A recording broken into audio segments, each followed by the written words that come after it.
शिव बाबा याद है ना। ओम शांति। आज 11 जुलाई 2024 के साकार मधुर महावाक्य हैं। सतगुरुवार वरदानी दिवस की बहुत बहुत हार्दिक शुभकामनाएं। सतगुरुवार के दिन हम बाबा से विशेष सतगुरु का संबंध जोड़कर वरदान लेते हैं, उनसे दृष्टि लेते हैं और उन्हें बहुत प्यार से भोग स्वीकार कराते हैं। जब प्रभु याद में ईश्वरीय प्रसाद बनाकर उन्हें स्वीकार कराते हैं तो जैसा अन्न वैसा मन, उससे भी बहुत ताकत मिलती है। बाबा वरदानी दृष्टि देते हुए हमारी झोली वरदानों से भर देते हैं। आज भी बहुत ही सुंदर सुखद वरदान दिया है, सदा विजयी निर्भय भव। जब आप में सत्यता की शक्ति आ जाती है तो आप सदा विजयी बन जाते हैं। सत्यता वाली आत्माएं शक्तिशाली होती हैं। यहाँ हमें सत्य बाप मिला, उनसे सत्य ज्ञान मिला, सत्य गुण प्राप्त हुए, शक्तियाँ प्राप्त हुई। ये सत्यता की शक्ति इस झूठ खंड में भी सदा विजयी बना देती है। इसलिए अपने सत्य स्वरूप में रहकर सदा विजयी रहो। ऐसी आत्माएं जिनके पास सत्यता की शक्ति है वो निर्भय होती हैं, सदा विजयी होती हैं। आज बाबा ने विशेष रूप से हमारी मंजिल के विषय में बताया। आपकी ऊंची मंजिल कौन सी है? अपनी दृष्टि वृत्ति को संपूर्ण रूप से शुद्ध बना देना, सिविलाइज्ड बना देना, ये बहुत ऊंची मंजिल है। हर एक को चेक करना है, मेरी वृत्ति कैसी है, कहीं आखिर धोखा तो नहीं देती। बहुत ऐसे हैं जिनकी बुद्धि यहाँ वहाँ भटकती रहती है, कोई के नाम रूप में फंस पड़ते हैं। बाबा सावधान करते, बच्चे अपनी चेकिंग करो, अपना चार्ट रखो, नोट करो कि आज इस मन ने कोई चलाए मानी तो नहीं की, मेरी वृत्ति में किसी के लिए भी अकल्याण का भाव तो नहीं आया। बीच बीच में अपने आप को समय देकर ठीक करना है। योग करके अपने आप को शक्तिशाली बनाना है। सुन्न अवस्था का अभ्यास करना है। सुन्न अवस्था अर्थात इस देह में होते हुए अशरीरी बन जाना है। अब वापस घर जाना है तो यहाँ किसी भी चीज़ में ममत्व ना रहे। बाबा ने याद दिलाया कि मैं तुम बच्चों को स्वर्ग में ले जाता हूँ। वहाँ जाने के लिए अच्छा पुरुषार्थ करना होगा। गायन भी है, चढ़े तो चाखे बैकुंठ रस, गिरे तो चकनाचूर। बहुत ऊंची मंजिल है। तुम्हें मनुष्य से देवता बनना है तो दैवी गुण भी धारण करने हैं। साथ साथ बाबा ने कहा, आप बच्चों को अपना सच्चा चार्ट बाबा को जरूर देना है। याद करते करते कर्मातीत बन जाएंगे, संपूर्ण सिविलाइज्ड बन जाएंगे। सुनते हैं बाबा के मधुर बोल। ओम शांति। Good morning. बाबा कहते, मीठे बच्चे, सुन्न अवस्था अर्थात अशरीरी बनने का अभी समय है। इसी अवस्था में रहने का अभ्यास करो। प्रश्न है, सबसे ऊंची मंजिल कौन सी है और उसकी प्राप्ति कैसे होगी? संपूर्ण सिविलाइज बनना यही ऊंची मंजिल है। कर्म इंद्रियों में ज़रा भी चलाए मानी ना आए, तब संपूर्ण सिविलाइज बने। जब ऐसी अवस्था हो तब विश्व की भाषा ही मिल सकती है। गायन भी है, चढ़े तो चाखे वैकुंठ रस, गिरे तो चकनाचूर। अर्थात राजाओं का राजा बने, नहीं तो प्रजा। अब अब जांच करो मेरी वृत्ति कैसी है, कोई भी भूल तो नहीं होती है। ओम शांति। बाप बच्चों को समझाते हैं कि आत्म अभिमानी होकर बैठो, अपने को आत्मा समझो। अब बाबा ऑलराउंडर दादी से पूछते हैं, ऑलराउंडर दादी गुजार दादी की मम्मी। अब बाबा ऑलराउंडर से पूछते हैं, सज्जू में आत्मानी होते या देह अभिमानी? वहाँ तो ऑटोमेटिकली आत्मानी होते हैं, घड़ी घड़ी याद करने की दरकार भी नहीं रहती।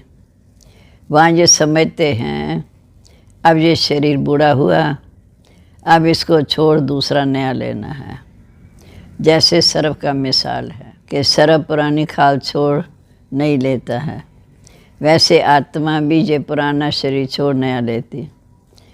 भगवान मिसाल दे समझाते हैं, तुम्हें अभी मनुष्यों को ज्ञान की भूं भूं कर आप समान ज्ञानवान बनाना है, जिससे परिस्थानी निर्विकारी देवता बन जाएंगे।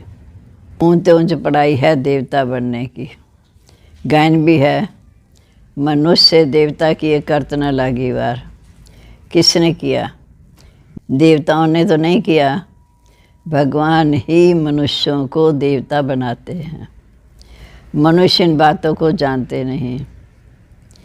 तुमसे सब जगह सब पूछते हैं आपकी एम ऑब्जेक्ट क्या है, तो क्यों नहीं एम ऑब्जेक्ट की लिखत छोटा पर्चा छपा हुआ हो, जो कोई पूछे तो उसको पर्चा दे दो जिससे समझ आए।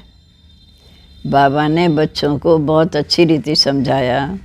इस समय ये कलयुगी पति दुनिया है, जिसमें महान अपरंपार दुख है। अब हम मनुष्यों को सतयुगी पावन महान सुख धाम में जाने की सेवा कर रहे हैं, रास्ता बताते हैं। ऐसे नहीं कि हमको अद्वैत नॉलेज देते हैं। वह लोग तो शास्त्रों की नॉलेज को अद्वैत नॉलेज समझते हैं। वास्तव में ये कोई अद्वैत नॉलेज नहीं है। अद्वैत नॉलेज लिखना भी रॉन्ग है। मनुष्यों को क्लियर कर समझाना है। ऐसी लिखी छिपी हुई हो, ऐसी लिखी छपी हुई हो जो सब समझ जाएं कि इनका उद्देश्य क्या है।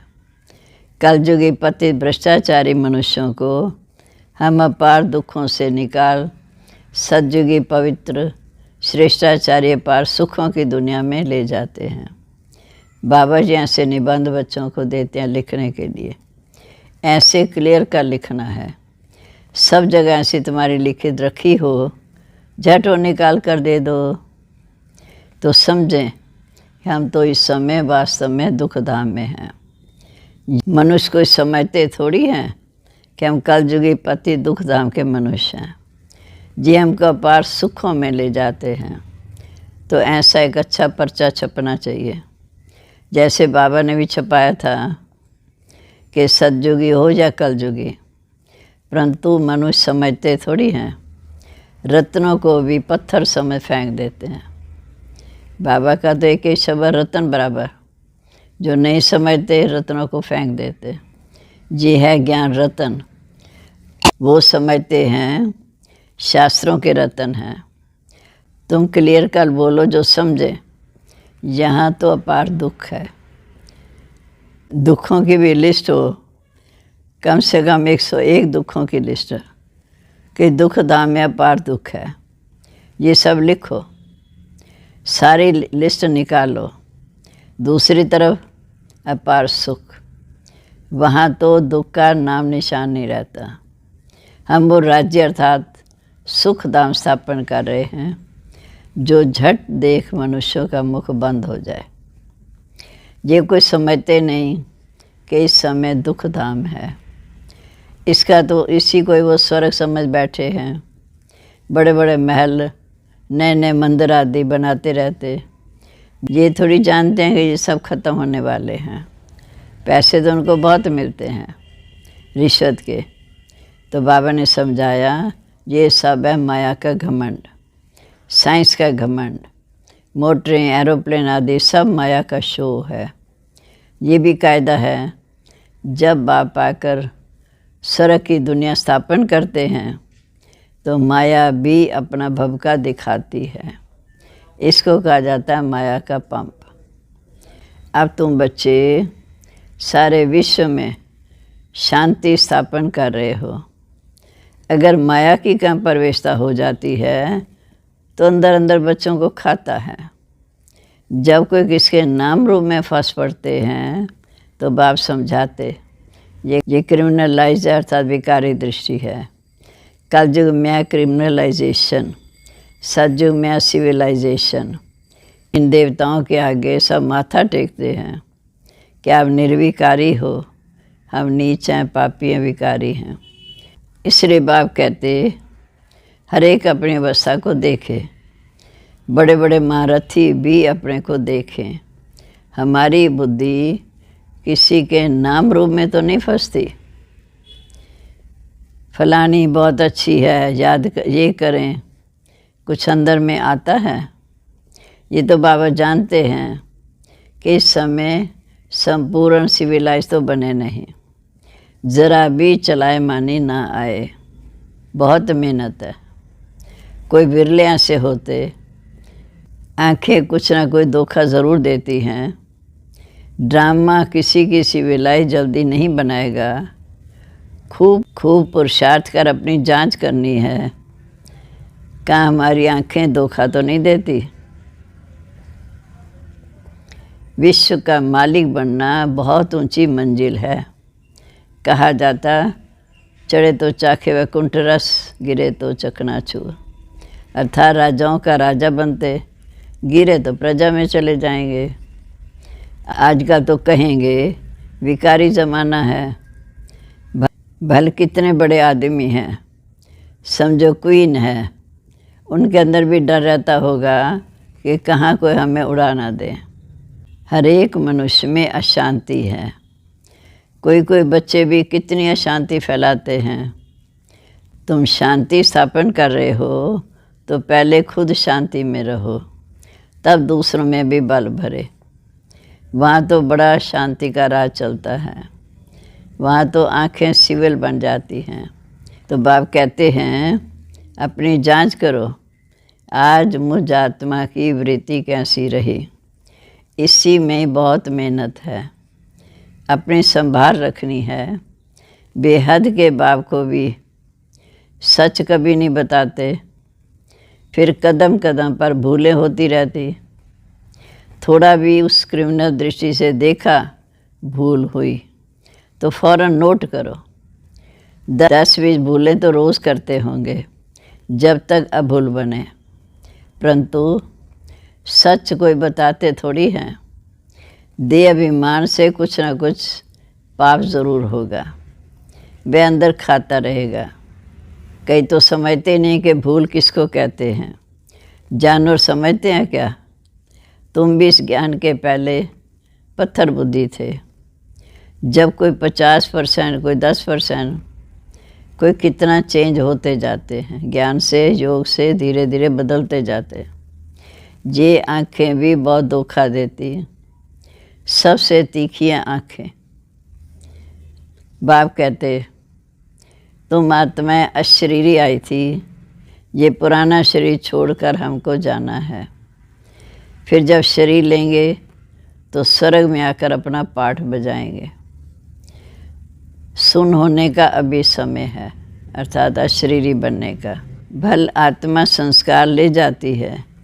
जब शरीर बड़ा होता है तब संस्कार इमर्ज होते हैं। अभी तुमको घर जाना है, इसलिए पुरानी दुनिया का, इस शरीर का भान उड़ा देना है। कुछ भी याद ना रहे। परहेज बहुत रखना है। जो अंदर में होगा वही बाहर निकलेगा। शिव बाबा के अंदर ज्ञान है, मेरा भी पाठ है शिव बाबा का। मेरे लिए कहते हैं कि ज्ञान का सागर है, सुख का सागर है, शांति का सागर है। मैं गाते हैं पर जानते कुछ नहीं। अब तुम अर्थ सहित जानते हो। बाकी आत्मा की बुद्धि ऐसी बर्थनाटा पैनी हो गई, अर्थात कौड़ी तुल्य हो गई। अब आप ज्ञान देकर योग के द्वारा कितना बुद्धिमान बनाते हैं। मनुष्यों के पास तो करोड़ हैं, पद्म हैं, ये माया का अंतिम पंप है। साइंस में जो अपने काम की चीज़ें होंगी वो वहाँ सतयुग में भी होंगी। वह बनाने वाले भी वहाँ जाएंगे, पर राजा तो नहीं बनेंगे। वह लोग पिछाड़ी में तुम्हारे पास आएंगे, फिर औरों को भी सिखाएंगे, हुनर सिखाएंगे। एक बाप से तुम बच्चे कितना सीखते हो। एक बाप ही दुनिया को क्या से क्या बना देते हैं।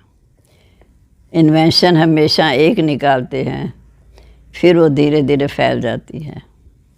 बम्स बनाने वाला भी पहले एक था, समझा इससे तो दुनिया विनाश होगी, फिर और बनाते गए।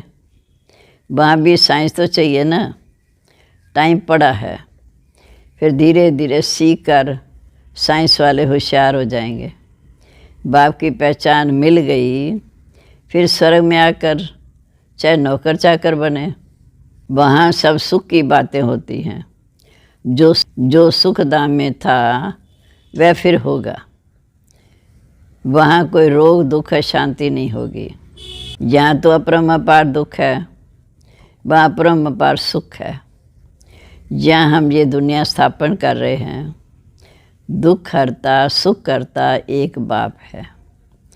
पहले तो खुद भी ऐसी अवस्था चाहिए, ऐसी पंडिताई नहीं चाहिए। ऐसी एक पंडित की कथा है कि बोला, कोई पंडित जी के पास गया, कहा मुझे पार जाना है।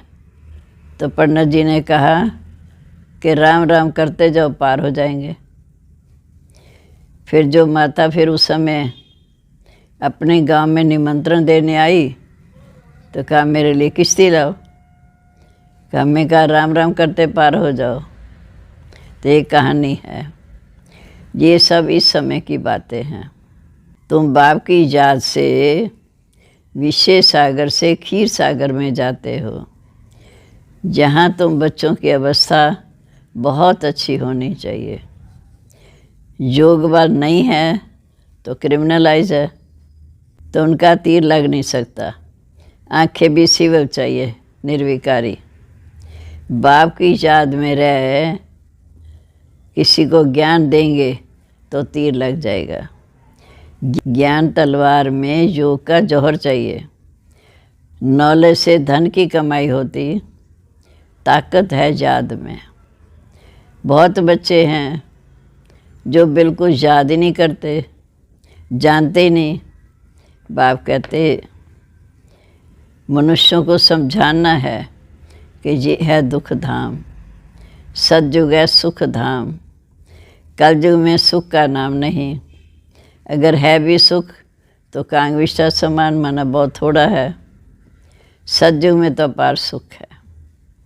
मनुष्य इन बातों का अर्थ भी नहीं समझते। वह तो मुक्ति के लिए माथा मारते रहते, जीवन मुक्ति तो कोई जानता ही नहीं। तो ज्ञान भी कैसे दे सकते। वे आते हैं रजो प्रधान स्थिति में, अर्थात द्वापर युग से। वो फिर राजो कैसे सिखाएंगे। जहाँ तो सुख है तो कांगविष्टा समान है। राजयोग से क्या हुआ था ये भी नहीं जानते। तुम बच्चे जानते हो, ये भी सब ड्रामा चल रहा है। अखबार में भी तुम्हारी निंदा लिखते हैं, ये तो होना ही है। शुरू में बाबा के लिए लिखा था कि इनके पास इतनी रानियाँ और चाहिए। बाबा ने लिखा कि निंदा हमारी जो करे, मित्र हमारा सो। ये तो होना ही है। अबलाओं पर किस्म किस्म के सितम होते हैं। दुनिया में तो अनेक दुख हैं, अभी कोई सुख थोड़ी है।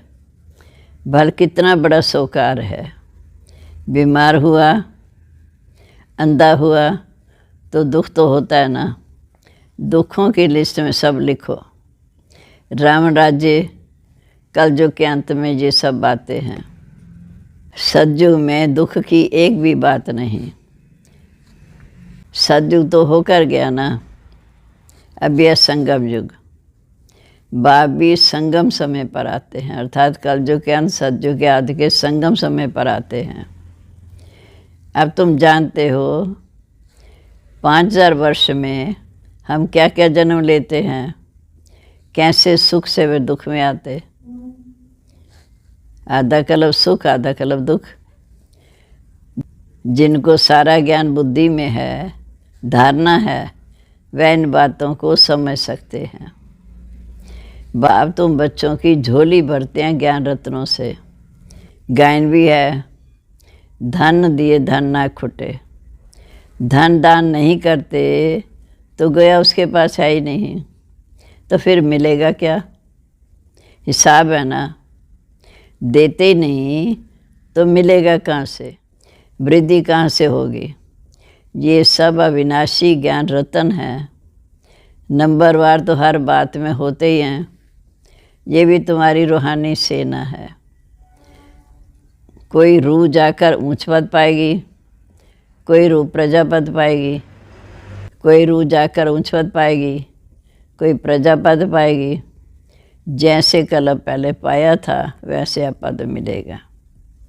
अच्छा, मीठे मीठे सिकल दे रूहानी बच्चों को नंबरवार पुरुषार्थ अनुसार बाप दादा व माता पिता का दिल व जान सिक व प्रेम से याद प्यार गुड मॉर्निंग। रूहानी बाप की रूहानी बच्चों को नमस्ते। हम रूहानी बच्चों की रूहानी बाप दादा को नमस्ते। नमस्ते बाबा, गुड मॉर्निंग। शुक्रिया बाबा, शुक्रिया। अब धारणा के लिए मुख्य सार। पहली पॉइंट, अपनी संभाल करने के लिए कदम कदम पर अपनी जांच करनी है। आज मुझ आत्मा की वृत्ति कैसे रही? आँखें सिवर रही। देह अभिमानवश कौन सा पाप हुआ? आज मुझ आत्मा की वृत्ति कैसी रही? आँखें सिवर रही। देह अभिमानवश कौन सा पाप हुआ? जांच करेंगे तो निकालेंगे। दूसरा, बुद्धि में अविनाशी ज्ञान धन धारण कर फिर दान करना है। ज्ञान तलवार में याद का जौहर ज़रूर चाहिए। ज्ञान तलवार में याद का जौहर ज़रूर भरना है। अब आज का वरदान। आज सतगुरुवार, प्यारे बाबा का वरदानी हाथ सिर पर अनुभव करते हुए महसूस करेंगे। सत्यता की अथॉरिटी को धारण कर सर्व को आकर्षित करने वाले निर्भय और विजयी भाव। आप बच्चे सत्यता की शक्तिशाली श्रेष्ठ आत्माएं हो। सत्य ज्ञान, सत्य बाप, सत्य प्राप्ति, सत्य याद, सत्य गुण, सत्य शक्तियाँ सब प्राप्त हैं। सत्य ज्ञान, सत्य भाव, सत्य प्राप्ति, सत्य याद, सत्य गुण, सर्व शक्तियाँ सब प्राप्त हैं। इतनी बड़ी अथॉरिटी का नशा रहे तो ये सत्यता की अथॉरिटी हर आत्मा को आकर्षित करती रहेगी। झूठ खंड में भी ऐसी सत्यता की शक्ति वाले ही विजयी बनते हैं। सत्यता की प्राप्ति खुशी और निर्भयता है। सत्य बोलने वाला निर्भय होगा, उनको कभी भय हो नहीं सकता। स्लोगन है, वायुमंडल को परिवर्तन करने का साधन है पॉजिटिव संकल्प और शक्तिशाली वृत्ति। वायुमंडल को परिवर्तन करने का साधन है पॉजिटिव संकल्प और शक्तिशाली वृत्ति। ओम शांति। बाबा ने बताया, कोई कितनी भी कमजोर आत्मा क्यों न हो, लेकिन 3 रूपों की स्मृति उसे सदा शक्तिशाली अनुभव कराएगी। वो 3 रूप कौन से हैं? जानने के लिए सुनते हैं आज का अव्यक्त ज्ञान मोती।